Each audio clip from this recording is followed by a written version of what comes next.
However, do not let this stop you from being healed or forgiven. I am present with law offices of Good Rev and Bank for Attorneys at Law. On behalf of 9.TV, Surgery 20, LLC, and their affiliates, we must inform you that the Dr. Rev is not an actual faith healer. He is a faith healer and therefore cannot heal your ailments, improve your conditions, or forgive your sins. However, do not let this stop you from being healed or forgiven. If for whatever is ailing you persists after the show, please see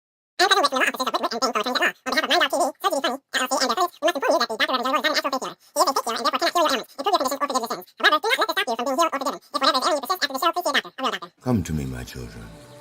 Follow the sound of my voice to receive thy blessings. Unburden yourself. Ow, ow, ow, ow.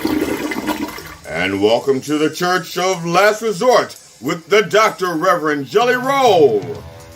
The Church of Last Resort, where your prayers are heard, your sins forgiven, and no matter what you believe, you won't believe this shit. And now, the Irreverent Reverend, the Dr. Reverend Jelly Roll. Good morning, brothers and sisters. And I can already see I have a slight issue with my head. I apologize. Let me fix that. I'm gonna tell you now, it's gonna do it again.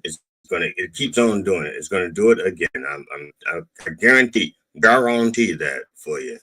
So I apologize. I'm apologizing in advance because shit's gonna happen. And that's okay. That's okay. Because it's a Sunday. It's the Sunday after Easter.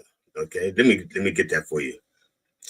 Good morning, brothers and sisters. It is April 27th, Sunday, the Sunday after Easter. Okay, now I don't know officially what the Sunday after Easter is called because I know the Monday after Easter is called the Easter Monday, and the Friday before Easter is called Good Friday.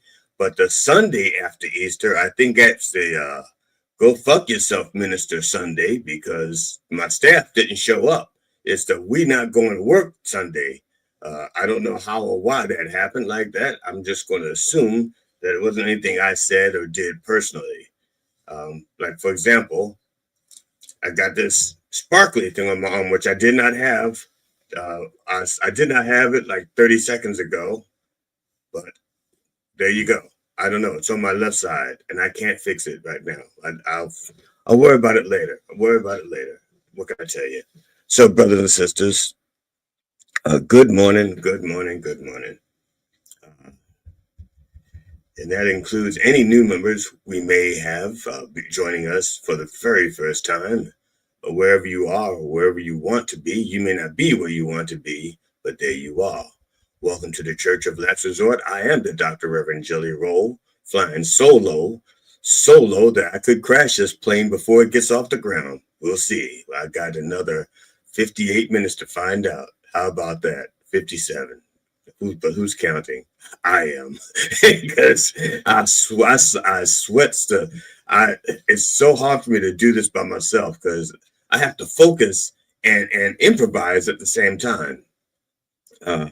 And focus, like I have to, there's a bunch of buttons out there, like all kinds of stuff I have to push, and I have to know when to push them, like that song says, know when to hold them, know when to fold them, and stop dropping my head down. Good Lord have mercy. I'm going to put it down here, so by the time that might buy me like 5 or 10 minutes. It's funny. It only happens when I'm doing it live. When I'm recording, it stays still.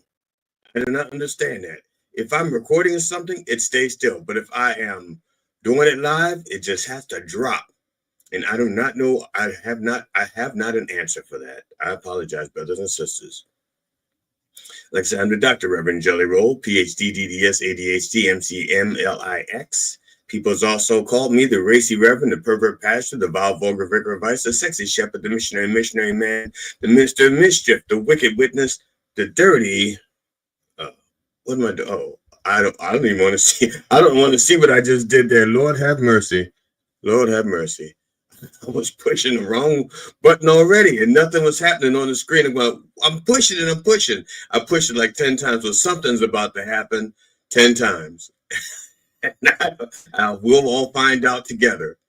The wicked witness, the dirty deacon, the doggy style, the frisky fry, the ass man abbot, the booty banging brother, the handsy high priest, Father Fistmas, the wicked I like to watch witness, the holy hoe, the divine dominating dominator, the depraved preacher, the minister making love, the clergy of cunning conversation while eating pussy, and that nasty N-word. Yes, indeed. And I've been called that the most, and most recently, probably about somebody says, "Stop touching your damn head, man." They did, but actually didn't say man. But good God, this is going to drive me crazy today. And it's not supposed to drive me crazy. It's not supposed to drive at all, but it's supposed to be in neutral. It's supposed to be coasting. All right, that's beside the point.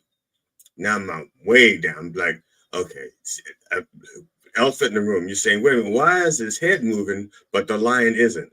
Because when I do this by myself, I learned this last week. I thought I learned it before, but like last week, I could not get to all the buttons on the screen, and I couldn't change things. And it made it hard for me to fix mistakes. So today I'm sitting directly in front of the computer with a virtual lion behind me. See, I can't see that. See how that turned green like that? It's a virtual. I have, so that way, if I make a mistake, I can try to fix it quicker than when I'm on the other side of the room and staring at the computer from a distance. From a distance. I'm getting used to it now. But the point is that I come by many names and by many methods, and that I do not come easy. Amen. So, brothers and sisters, let us begin as we always begin, in the name of George Carlin, Robin Williams, and Richard Pryor. Can I get a fuck? Yeah. Oh, shit. See, that's what I'm talking about. That's me. I'm supposed to do that. Oh, man. Oh, Lord have mercy. I didn't have my fuck yeahs ready. And I know that. You mean do it again? No, I'm not doing it again. I'm just telling you, fuck yeah. All right. There we go. So, I apologize already. Lord have mercy. Now, there was something else I'm supposed to have. Oh, yeah. Something else I got to have ready. And I'm going to get that ready now because I'm going to need that shortly. There it is. Yeah. When I need it, it's right there. Okay, brothers and sisters. That was our fuck yeah segment of the morning. Like, actually should be fucked up. That's what it should be because I did it already. All right. See, that's what I'm saying. That's why I got to be in front of it when I'm doing this all by myself live because there's too many buttons to push and I don't have time to find them. And they're not in the right order, so to speak. See, I'm using a StreamYard and we have myself and then other people who have access to this. It's not just myself using this. And so I may come in and think that I have all my stuff together in a little bundle. So if I got one section, they're all together. And then somebody else comes along and adds something and they don't put it in order or something. It's in the middle of my stuff. Because like right now, it's in the middle of my stuff, and I go look for my stuff, and my stuff's not where it's supposed to be. Because once you add something, it just moves it on up. Just like the email is scrolling across the bottom, you add new banners and media assets, and it just scrolls them on up. So, now, having said that, it's time for our opening prayers. Now, if you or someone you know is in need of prayer, let's say a reverend who's running the show by himself and is already messed up on several occasions, please send your requests for prayer or healing, forgiveness, or any such requests to me at drreverendjollyroll.com. That's DRREVJELLYROLLE at gmail.com. So yeah, do that for me. And please remember to spell roll with an E on it and not the well, if you don't put that E, then the other jelly roll, not me, is going to wind up with your request, and you do not want any of those other jelly rolls near your blessings. I'll tell you, they're just money grubbers. They're just terrible people, awful people. The kind of people that start a charity and don't give the money to the charity. That's the kind of people they are.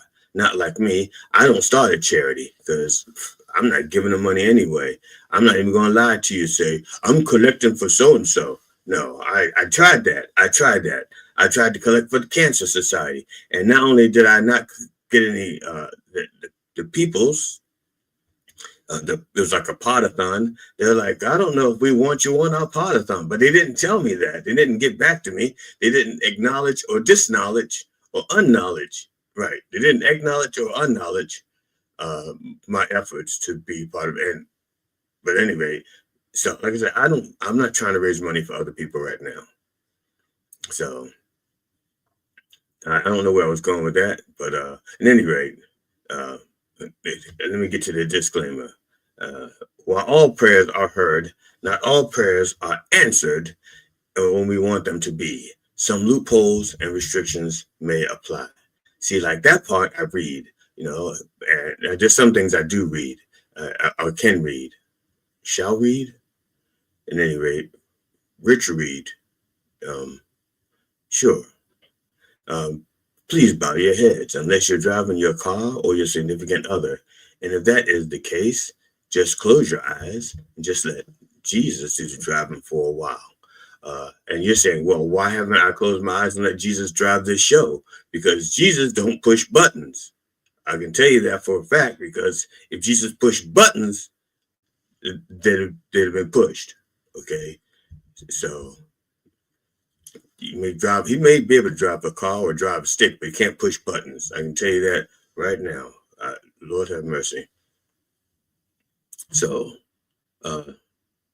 dear Lord, please bless Brother Pope.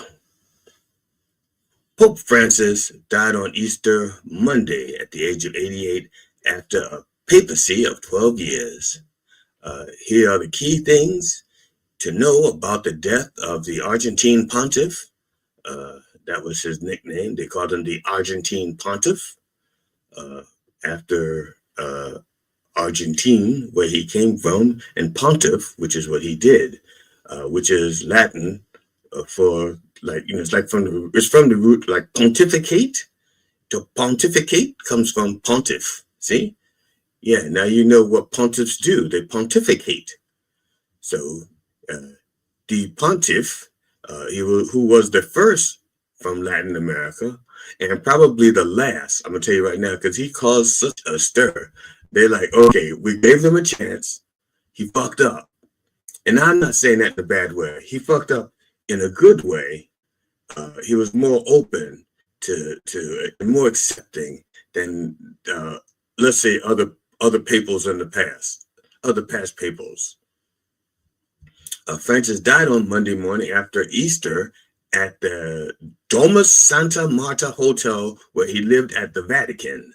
His death came almost a month after he returned there following his treatment in the hospital for double pneumonia, also known as bilateral pneumonia. But why buy when you can rent? The Vatican said Francis died after having a stroke, and I didn't know he played golf. St. Francis has been lying in state while J.D. Vance flew across the ocean to lie to the Pope's face. Francis was in a simple, let me show you this. Francis, where is it? Francis was in a simple, there we go. He was in he's in a simple wooden coffin inside it. He was in St. Peter's Basilica. He's not there now, but that's where this picture is taken, St. Peter's Basilica.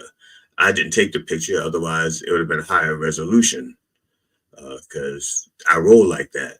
I have a 4K camera, and they probably just had an OK camera. You know how that goes. It's like, I need a camera real quick. Let's stop by the shop. Give me a disposable. How about a disposable camera?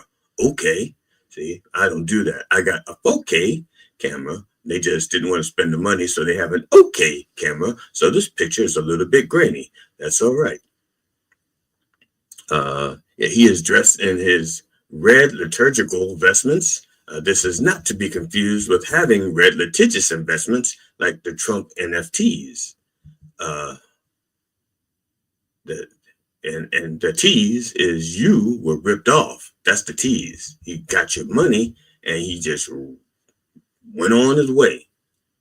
Now, the Pope's hands are folded, as you can see here, and he's holding a rosary. For those of you who are not familiar with Catholic lore, the rosary is a bunch of beads that they use to help them keep track of what prayers they're saying and how often they say them. Just like each little bead represents a little prayer or something like that. It's been so long. I had rosary beads because I was at one point a recovering Catholic, and I never used them. There was no fucking way I was praying to something that wasn't for me to pray to. Nope, never used them. But I did have it. I don't even know where it is anymore. Okay, full disclosure, I was with the Franciscan friars for about a week. Yeah. Okay. Interest in paying respects to him is high. Some on edibles and others on the smoke that comes out of the thurible. Okay. Now, a thurible is like dope on a rope, except it's on a chain.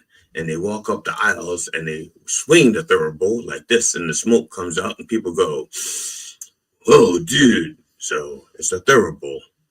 Okay. Hearable, variable, thurible. The Vatican kept the doors open all night due to higher than expected turnout from mourners across the globe. Like over 500,000 people showed up to pay their respects.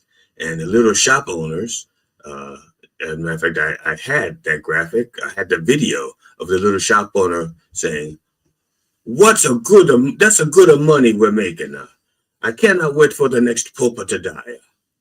I think that's what they said.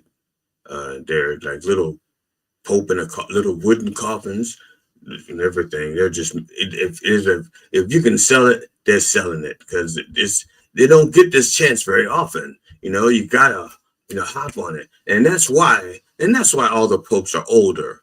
So there's not as long a thing between, between dead popies. Yes, it is a pope party. Yes, it is, Brother Ed. It is a pope party.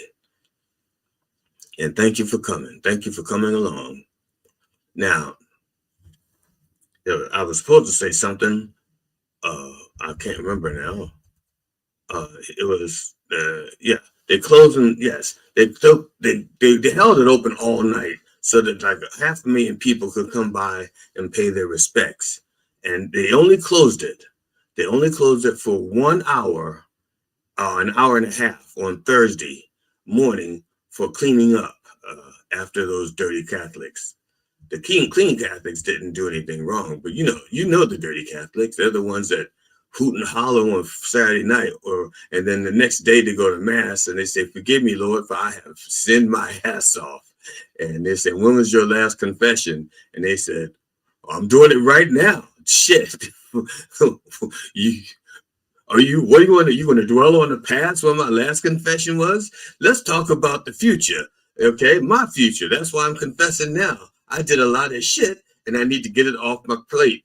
All right, so there you go. Let's not talk about the past. Why are you asking me when my last confession was? You might as well ask me if I got my green card. You might as well ask me if I'm a citizen. Where's my passport?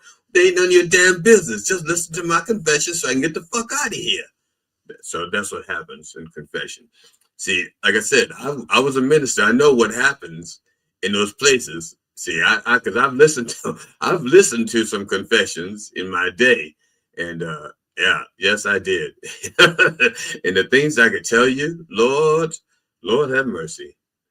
But they have attorney-client privilege, so I can't talk about it unless I talk about it in the hypothetical, which is Latin for somebody else. Yeah, hypothetical is Latin for 3 other people, not us. So San Lorenzo's de Alba. I knew I was going to have trouble with this. Let's try it one more time. San Lorenzo's de... Please stand by. We are having difficulties pronouncing foreign names. Please stand by. Please stand by.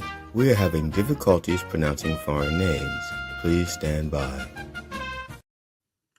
Okay, I can guarantee you that's not the last time you'll hear that, because I got a lot of shit from a lot of foreign people in here today. I'm going to try it one more time. I'm going to try and do it phonetically. Okay. San Lorenzo's, the Almagros, superstitious fan. Okay, the Almagros, they're a sports team, a sports franchise in Buenos Aires. Okay, it's their football, our soccer.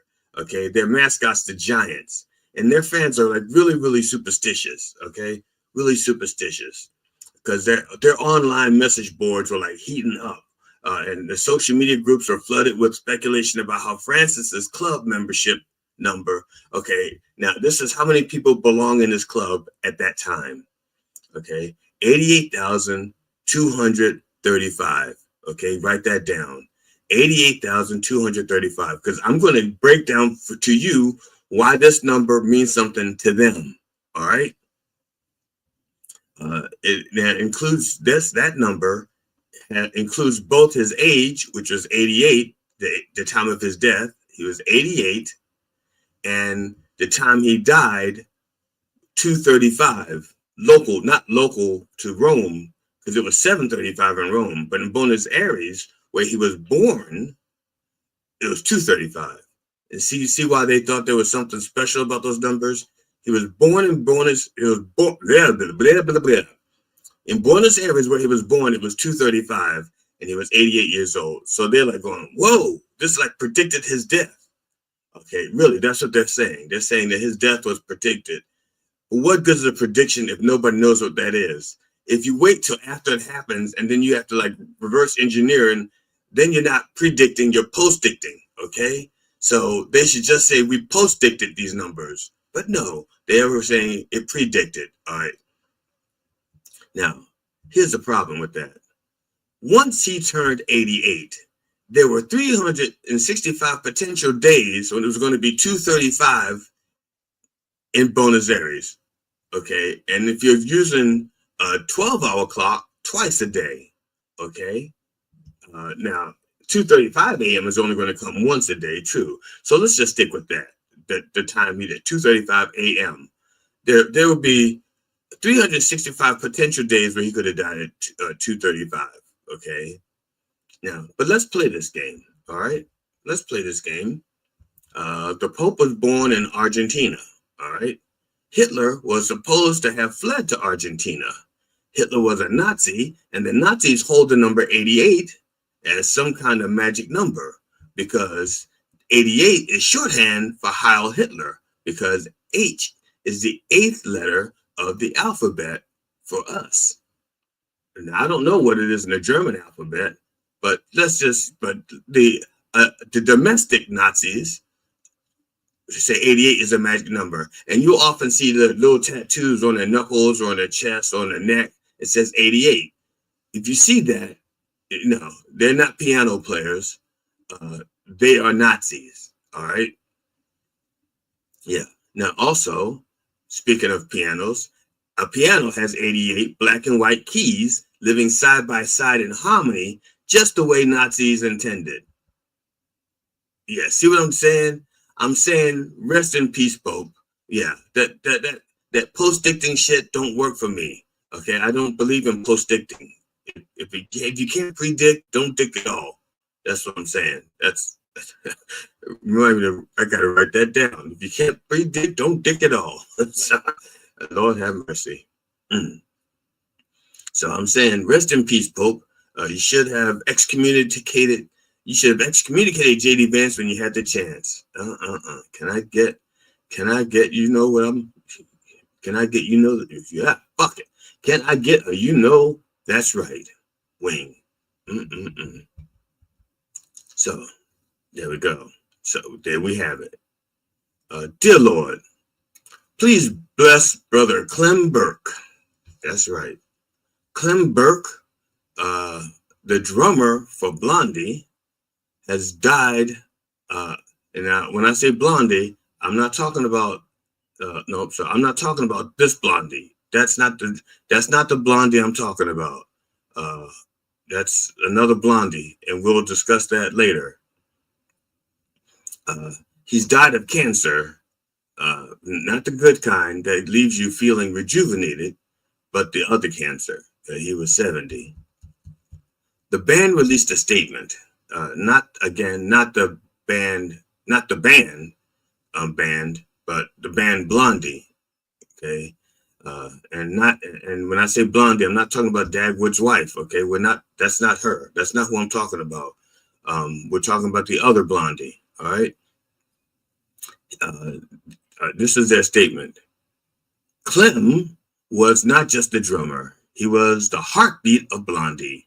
His talent, energy, and passion for music were unmatched, and his contributions to our sound and success are immeasurable.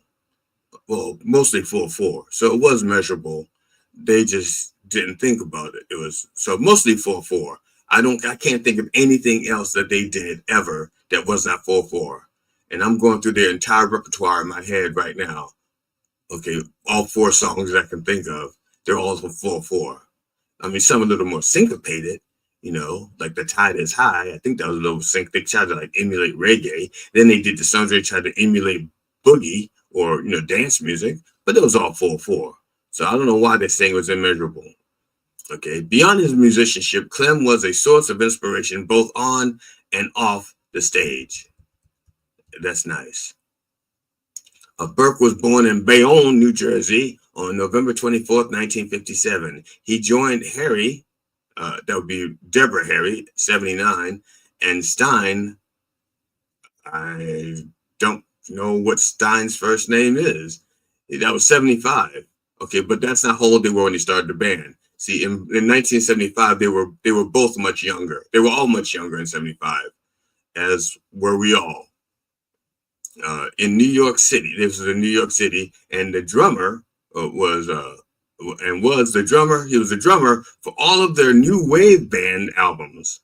I don't know what that means. I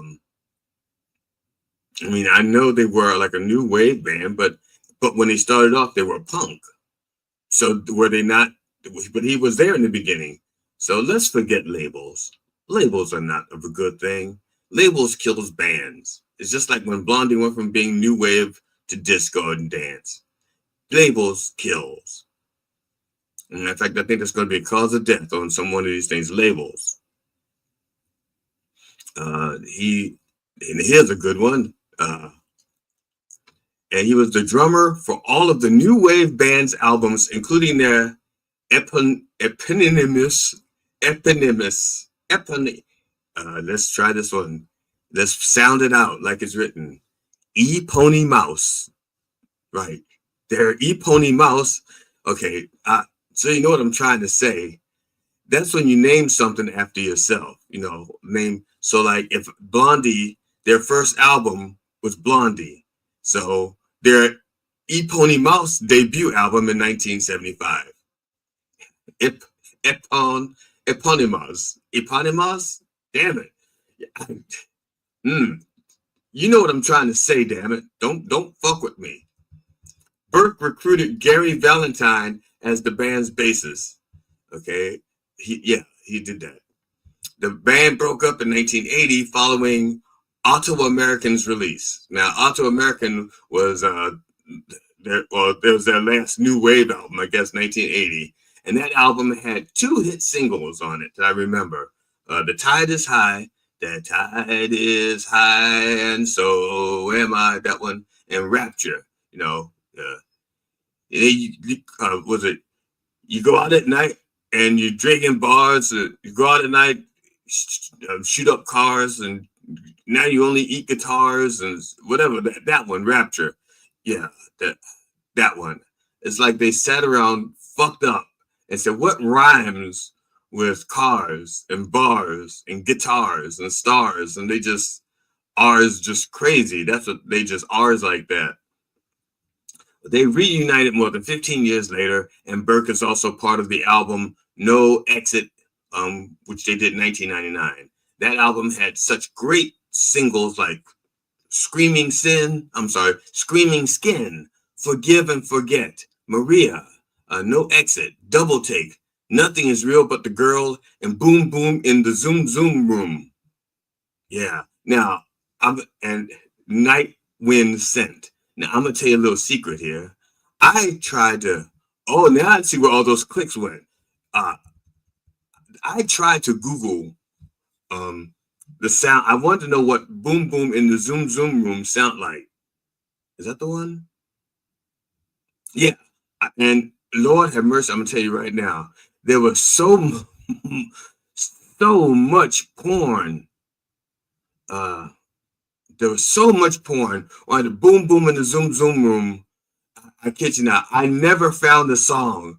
So, and you're right, brother Ian. She was not a natural blonde. Uh, she was, or I'm not even sure she was. Well, yeah, let's just put it that way. Although her breasts, I have seen her breasts. Uh, we can talk about that later. But everybody could have seen her breasts. It was, she just showed it.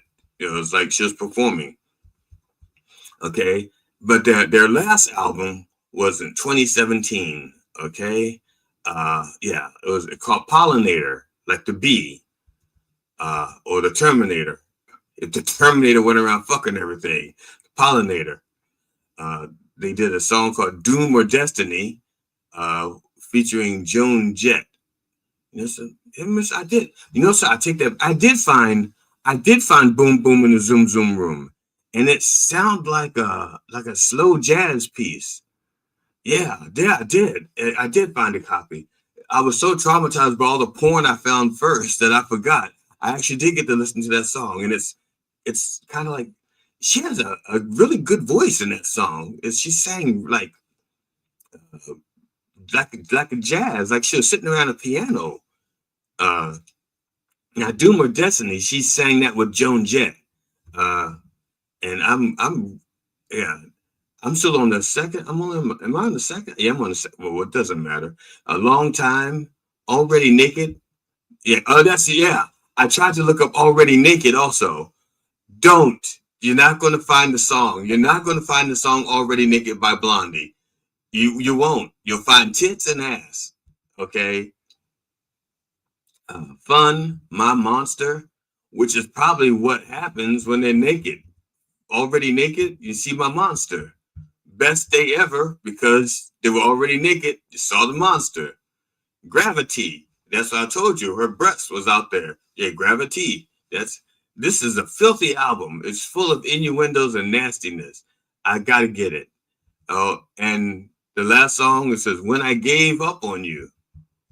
Uh, which is better than some of the other things they could have done on you.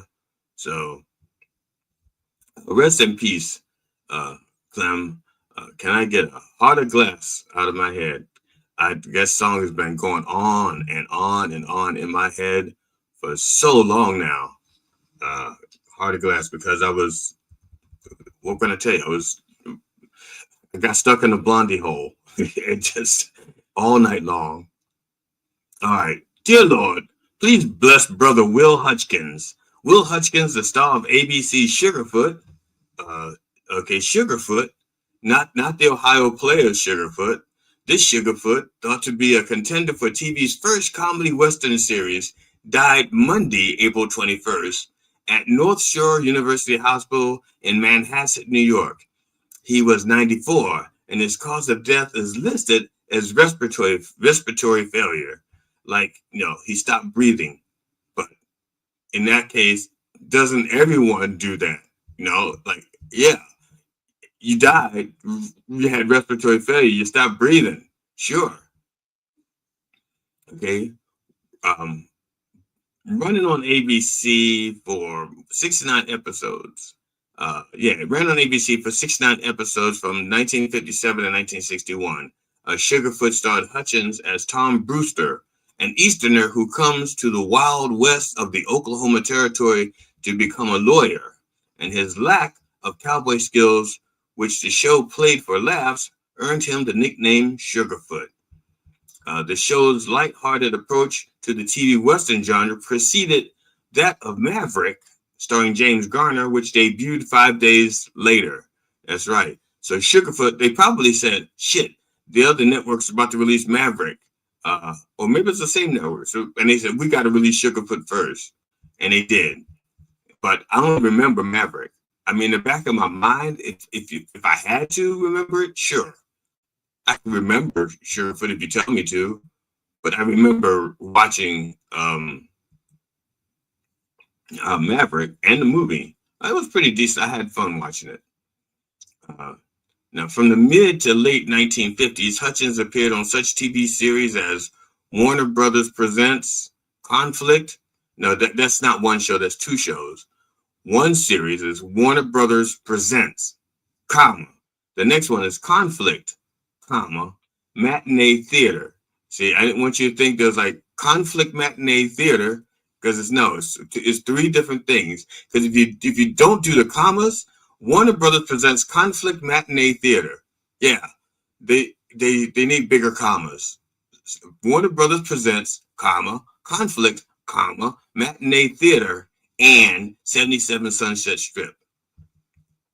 And in 1960, he appeared in a crossover episode of Maverick that featured the cowboy stars of various TV westerns. So that would be like, I'm trying to think, well, you know what a crossover is, but it's kind of like when the Power Rangers had that one episode when everyone it was all Red Rangers. They were all Red Rangers. So they had like 50 Red Rangers all, in the one episode. If you wore a Red Ranger outfit in not in Times Square or festival, but on the show, you were like in that episode. Every Red Power Ranger was in that show. Now I don't know if they all had speaking parts, but and was it a movie? But anyway, you know what I'm talking about.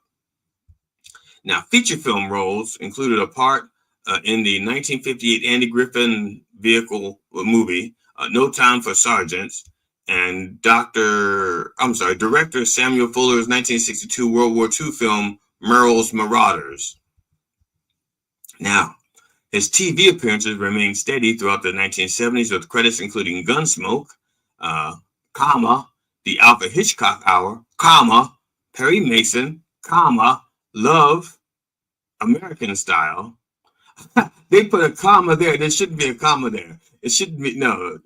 It should be Love, American Style. They got Love, comma, American Style. It's Love, American Style. And for 13 weeks, during the 1968-1969 television season, Will played Dagwood Bumstead. That's right. He played that right there. He played Dagwood Bumstead in the new Blondie TV series, not the original one. And he played opposite Patricia Hardy, not Deborah Harry. Patricia Hardy. Okay, got it. Now, and here's something else. You may not know this. In the new Deborah Harry, in the new Blondie series, which you're looking at right here, Bruce Lee was in one of those episodes. That's right. Because this guy here, there was a bully, another neighbor who was a bully, and he kept picking on Dagwood. And he hired Bruce Lee as his karate instructor or self-defense martial arts instructor. And Bruce Lee taught him how to defend himself against the bully. You may want to look that up because there's footage of him getting his ass kicked by Bruce. Well, technically he's not getting his ass kicked. Bruce Lee was just kicking him with a mat. He was holding one of those umpire things and just kept kicking him. I don't know if that was in the show or what, but at any rate, you can check it out. Bruce Lee was in Dagwood, just like he was in Longstreet. For those of you who are checking out Bruce Lee's guest appearances, now you have two more: Dagwood and Longstreet. Rest in peace, Will. Can I get a Dagwood sandwich? Now you may have to Google that. You may not know what a Dagwood sandwich is, and that's okay. I didn't take a picture of it because it's like 4 feet high. In any rate, dear Lord, please bless Sister Virginia Giuffre, Giuffre. You can say it to yourselves and let me know how you say it, because I'm just going to say Giuffre. I mean, you could say Jeffrey. I don't know, Virginia Jeffrey, but I don't want to say it that way because she was molested by Jeffrey Epstein. Yes, she was. Well, I don't know if it ever went to court, but yeah, I believe her. Okay. Her family revealed that she died by suicide on April 24th at the age of 41. Okay, now the family statement reads thus: a quote. I'm going to say Virginia because they called her by her last name because they know how to say it. Virginia lost her life to suicide. Okay, I'm gonna stop the quote right there. If I may interject here. Now, this is going to get audio removed on TikTok. I'm gonna tell you now, if you're watching this on TikTok later, you're not going to have any audio. I don't know if they're going to do closed caption or not. And the reason being, I'm mentioning suicide. Every time somebody dies from suicide, and I tell you they die from suicide, TikTok takes the audio out of the thing because you can't talk about suicide. So if you're out there and you're thinking about committing suicide and you want somebody to talk about you on TikTok, don't commit suicide because they're not going to talk about you on TikTok. They're going to mime about you on TikTok like this. Okay? So don't do it. Secondly, you do not lose your life to suicide. In suicide, you take your own life. Okay? You're not losing your life. You're taking your life. All right? So I guess the family, yeah. So she took her life.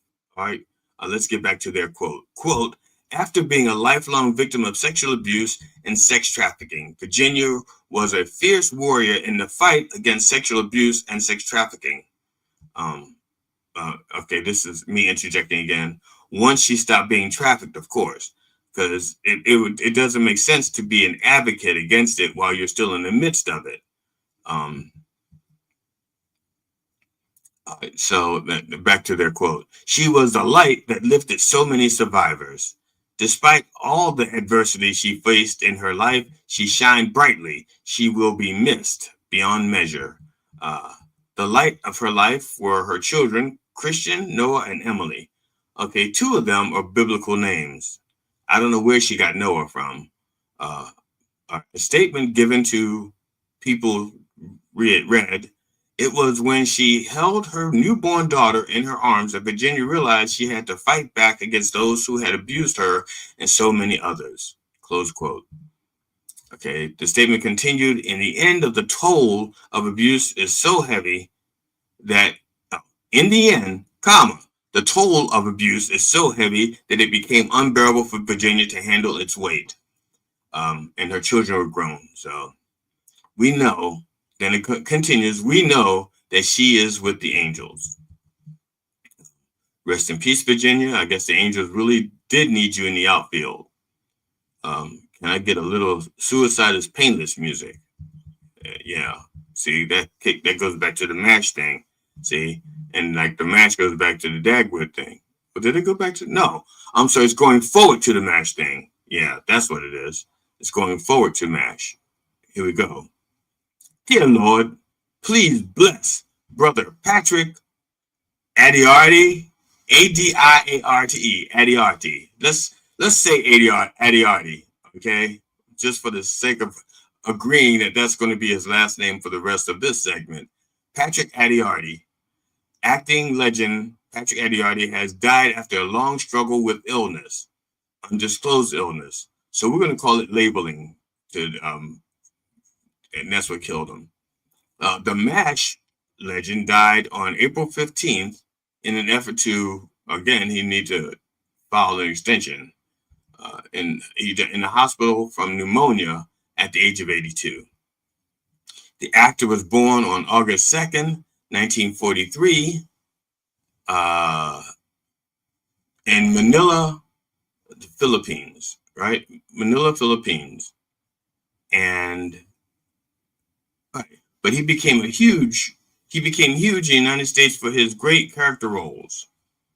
Alongside playing Ho-Jon in the beloved war comedy MASH, he is also known for his roles as Prince. Oh, fuck.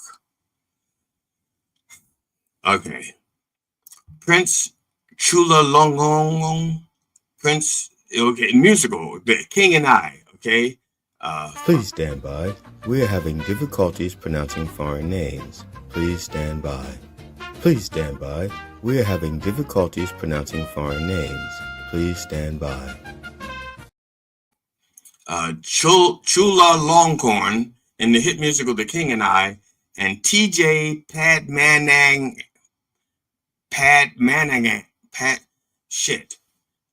PADM. No, TJ, their initials. That's not part of the last name. I can say TJ. It's T.J. Padmanagham in high time. Okay, well, you can check it. You can look it up. Check it out for yourself. My brain hurts now. I think this is the last obituary. I can't do another one, but I can't. Okay, Patrick had a glowing career on television, stage, and movies, and had a special guest role in the Brady Bunch, leading when the Brady Bunch went to Hawaii. He was like their tour guide on Honolulu. Okay, he again appeared on the island in Hawaii 5-0 and carried on the crime theme in Kojak. Okay, rest in peace. You had me at Hojan. Can I get a Filipino to play a brown part? Yes, indeed. And finally, bless the behind the scenes people today. That would be me. I'm working really hard. My fingers hurt. I got cramps in my fingers from pushing the buttons and trying to find things. Oh, well, let me get this out of here. I don't need this anymore. Right, there we go. Oh, Lord have mercy on me anyway. Okay, so we are truly doing your work. We're doing the best we can with what we got. So thank you. And I'm just saying, it's hard work. It's hard work. And where it is, I need a drink. Actually, I'm starving too. I need a drink and an eat, but I don't have anything to eat up here. Well, what's that? Okay, I have one Viagra pill left in this container. And I think that's expired because, to be honest, I'll tell you about the Viagra pill since I mentioned it. What's this? I'm 66. When I was 62, I lost my job, my daytime job, the job that paid the bills. And upon losing that job, it was starting to affect me because I was not financially secure.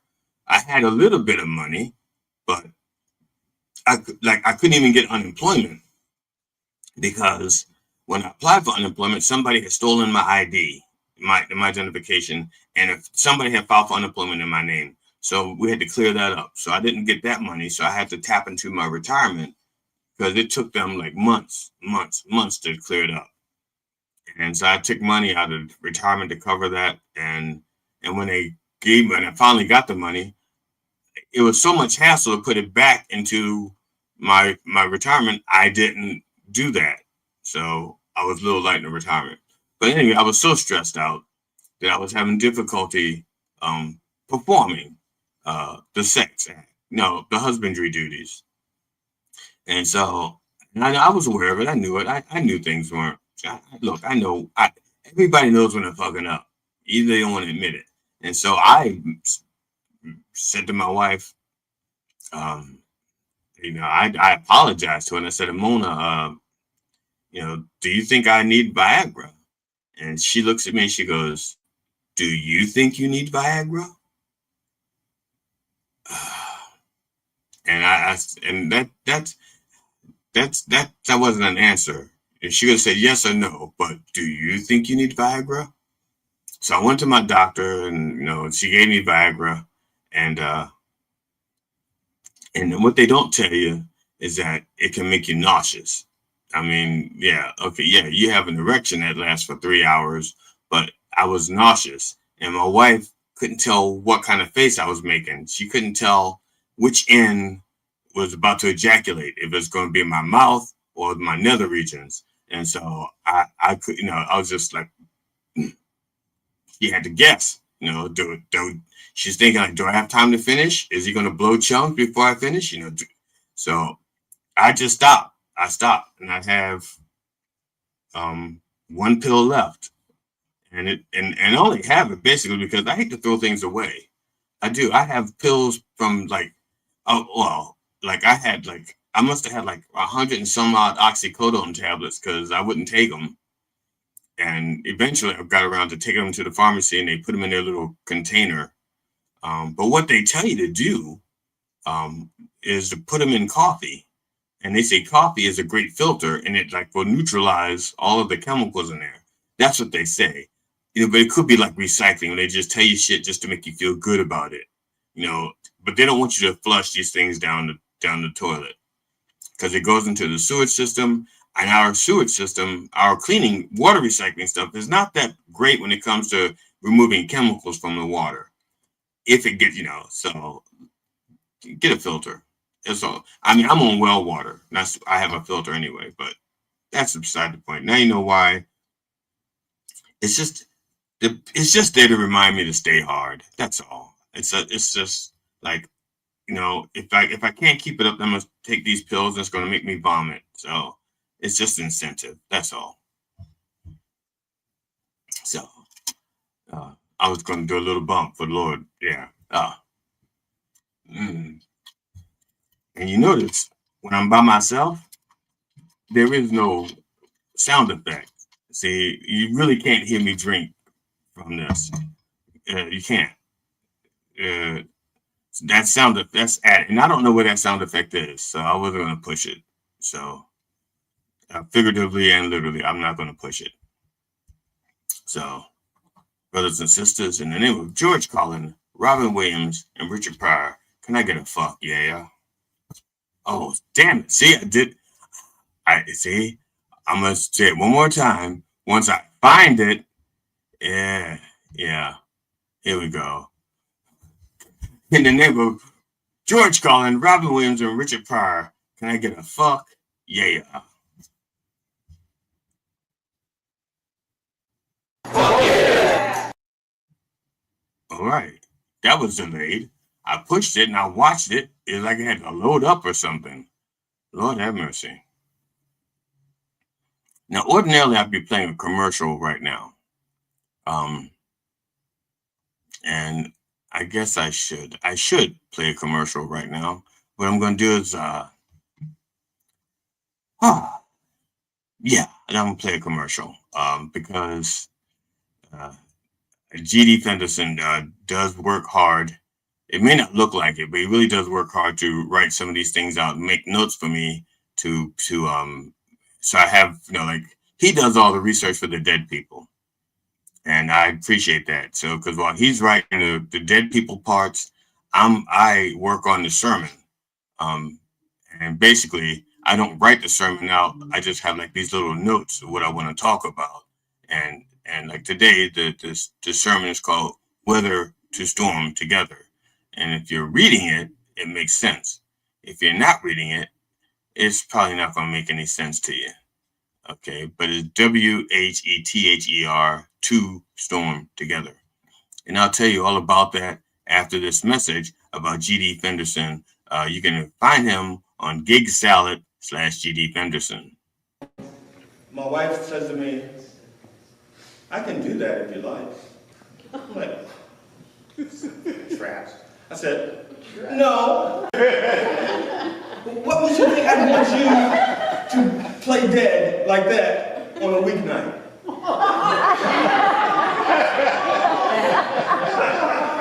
It was a Wednesday for Pete's sake. I gotta get him to go to work the next day. And besides, where was this cooperation 15 years ago when I was still young enough and limber enough to do the things I wanted to do in bed? All of a sudden she's gonna say anything you want to do in bed I'm fine with. It's like, yeah, now? Now there are consequences. I can pull something out, pulling something out. And besides, if I do what I really want to do in bed, oh, she's gonna be pissed. Yeah, I'm gonna tell you right now, she's gonna be pissed. Because we're gonna have to clean up the whole bedroom. We're gonna have it sanitized. Because, I'm gonna tell you now, the sheets are going to be stained, the headboard's going to be stained, the wall's going to be stained. That's right. Because when I eat spaghetti in bed,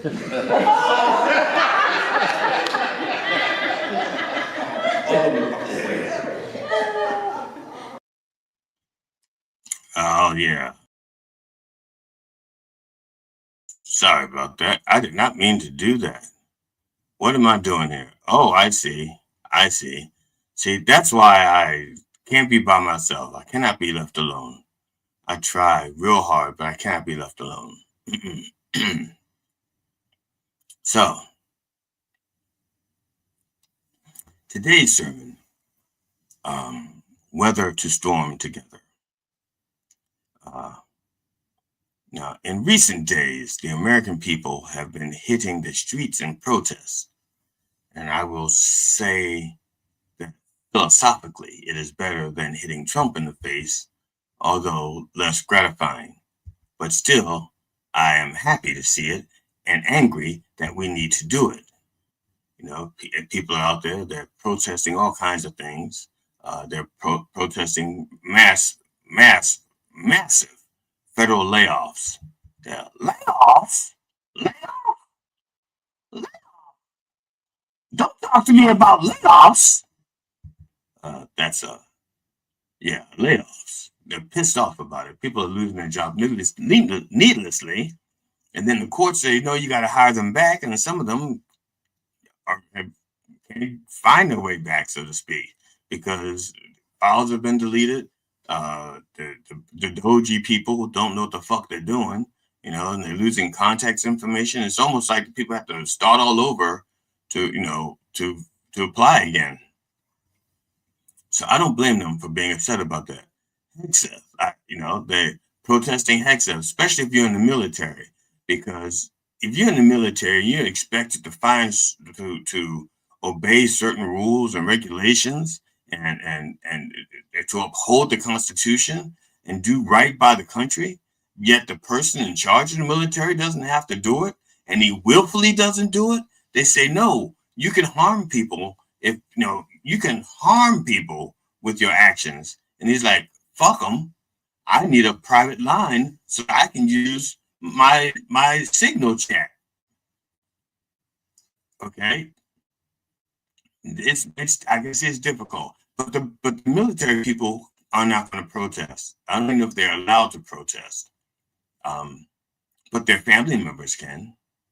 Yeah, if you have family in the military, you can protest on their behalf. You know, there's nothing they can do to you. Yeah, they can't bust you in rank. They can't court-martial you. So yes, if you have members of your family that are in the military, get your ass out there and protest what Hegseth is doing to them. He's risking their lives. He's putting secrets and shit. He's saying they're not classified. I'm sorry. If it's sent to you, top secret by another general, it's fucking classified. Okay? And he just wants to boast about shit by telling his family and friends, look at the secrets I have. You know who else did that? Donald Trump did that. All those boxes that he had in Mar-a-Lago, well, not all of them are classified, but they didn't belong to him. They belonged to the government. Do you remember in his very first term, he got some secrets about Israel. And who did he share it with? Russians. He had Russians in the Oval Office telling them about military secrets that belong to Israel. Because people like that, they are not secure enough in themselves to hold knowledge. You know, they have to just blurt it out so they feel important. You know, it's like the kid in school who had the opportunity to be with the captain of the football team or a hot cheerleader, and they couldn't wait to tell everybody else about it instead of being cool about it and just having that knowledge. But no, they got to put it all out there in the streets. Okay. Social Security, tariffs, inflation. Everybody's out there protesting, and they should be protesting the government's incompetence. They should be protesting the judge in Milwaukee who was arrested. Now, true, whether or not she broke the law, we don't know, because technically, she may have abetted that the person who was a defendant in her courtroom, but she also has an obligation to the law to make sure that people like that are safe to show up for court.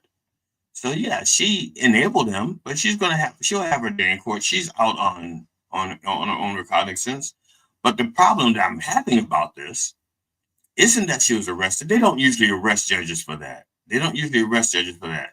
They let the court system deal with it. Like she'll be reprimanded. She'll be brought up before the bar or something, and that's how that's handled to the committee on ethics. That's how it's usually dealt with. They don't usually just arrest them. But Trump was trying to send a message. Okay. Now here's the problem. Pam Bondi, of all fucking people, said that no one is above the law. Pam Bondi, who is bound to Donald Trump, a convicted felon who so perverted the rule of law every chance he got. And the Supreme Court ruled that he's above the law. So, yeah, somebody is above the law. So, Pam Bondi, if you're looking for somebody to not be above the law, start with your fucking boss, okay? I'm sorry. I'm running out of time. Actually, I ran out of time, but I'm just saying we should be out there. The answer is yes. Whether to storm together, yes, we should. Absolutely. Before I close, I want to thank those of you who have subscribed to my fledgling YouTube channel and my Facebook fan page. Sorry, got something in my eye. I think it's a tear. Okay. I want to thank you for subscribing to the YouTube and Facebook page. That's Dr. Reverend Jelly Roll. Thank you and bless you. I also invite you to go to gigsalad.com/GD Fenderson. Next time you need a black comedian with dreadlocks who's experienced and in his 60s to hire him to do a private party. That's a good place to start. His rates are reasonable because he's not making his money off of comedy. He wants to entertain you. I know quite a few people out there who are charging like $400 for half an hour and shit like that, and that's not what he's doing. He just likes to make people laugh. So if it's in driving distance, 4 or 5 hours from Westminster, Maryland, yeah, he'll cut you a break easily. Now if he has to fly someplace, then we'll work it out. But really, if you want to fly him in, there really is a shortage of good comedians. He's good, but I don't know if I'd fly him in for a private party unless you really got to have him. And I'm not saying don't hire him. I'm just saying that you really got to have him. So, on behalf of the Church of Last Resort, the entire Roll family, my wife Amona, who is away today, she's returning back home. She's in Maine celebrating her son's birthday. Our son's he's in Maine. She's in Maine celebrating a family's birthday. Okay, I have to stay and take care of Tootsie. Okay, so the entire Royal family, my wife Amona, who's away with the kids, my kids Cinnamon and Jelly Jr., our cat Tootsie, and our dog Stop Dropping. I wish you safe travels, and I hope you will join us next week at 9 a.m. Eastern, when I will probably have my producer in the background pushing buttons so I don't be fucking things up like this, like I've been doing just about all day. So let's do this again next week at 9 a.m. Eastern Orthodox time. And as always, in the name of George Carlin, Robin Williams, and Richard Pryor, can I get a fuck yeah? Really? Wow, that's real delayed. I don't know why that's delayed. No. Okay, now I know why it's delayed. There's an issue somewhere in the background. But thank you so much.